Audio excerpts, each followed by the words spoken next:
couple of weeks ago, there was a stabbing of 3 young girls that we covered on episode 10 of The Ark.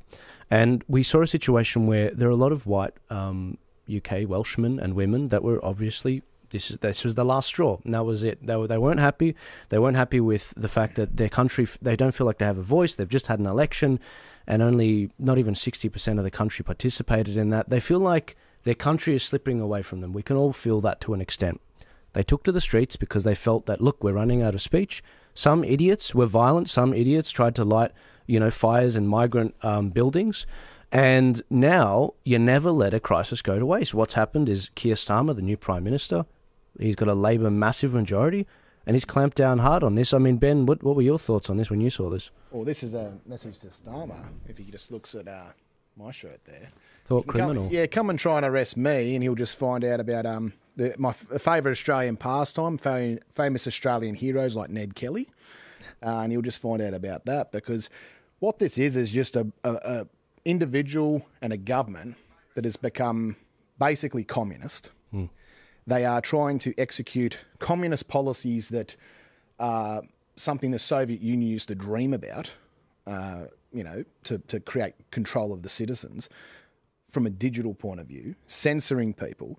Because what the internet does, and I touched on this last time I was on the show, is the internet has freed the minds of the people. The internet has allowed the individual to actually go and get real information, and people to share real information freely and openly. No one can stop that. No government. The whole way it was designed, DARPA created the internet.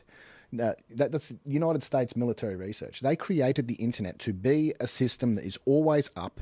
It's always available. Anyone can join the net, and it's not centralized in any one location, any one node. So because it's not centralized in one location, it can never be taken out, it can never be censored, it can never be controlled. That's the whole idea of it.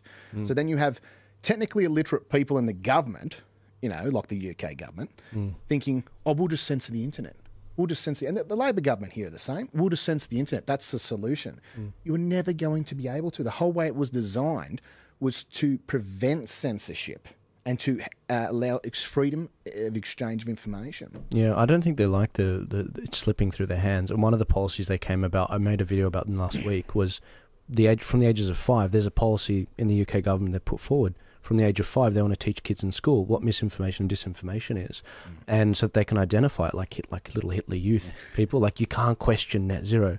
I mean, Julian, you got kids. I mean, do you need help parenting them? Are you an idiot that doesn't need? You know what I mean? In fact, I've had multiple conversations with my wife about whether or not we should be just considering homeschooling, and it's not affordable for most people to do that. But you could pool resources with other families that are like-minded and do it that way. So, from my point of view, you can't, to Ben's point, you can't censor the internet.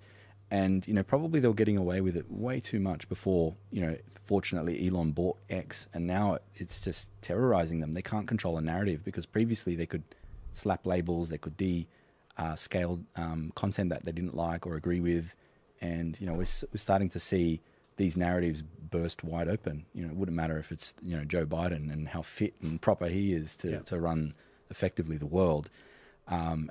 This is the same. They're sort of threatening to put people in jail and actually are arresting people over content. We saw the same thing happen over COVID, where, pregnant mums were getting arrested over Facebook posts.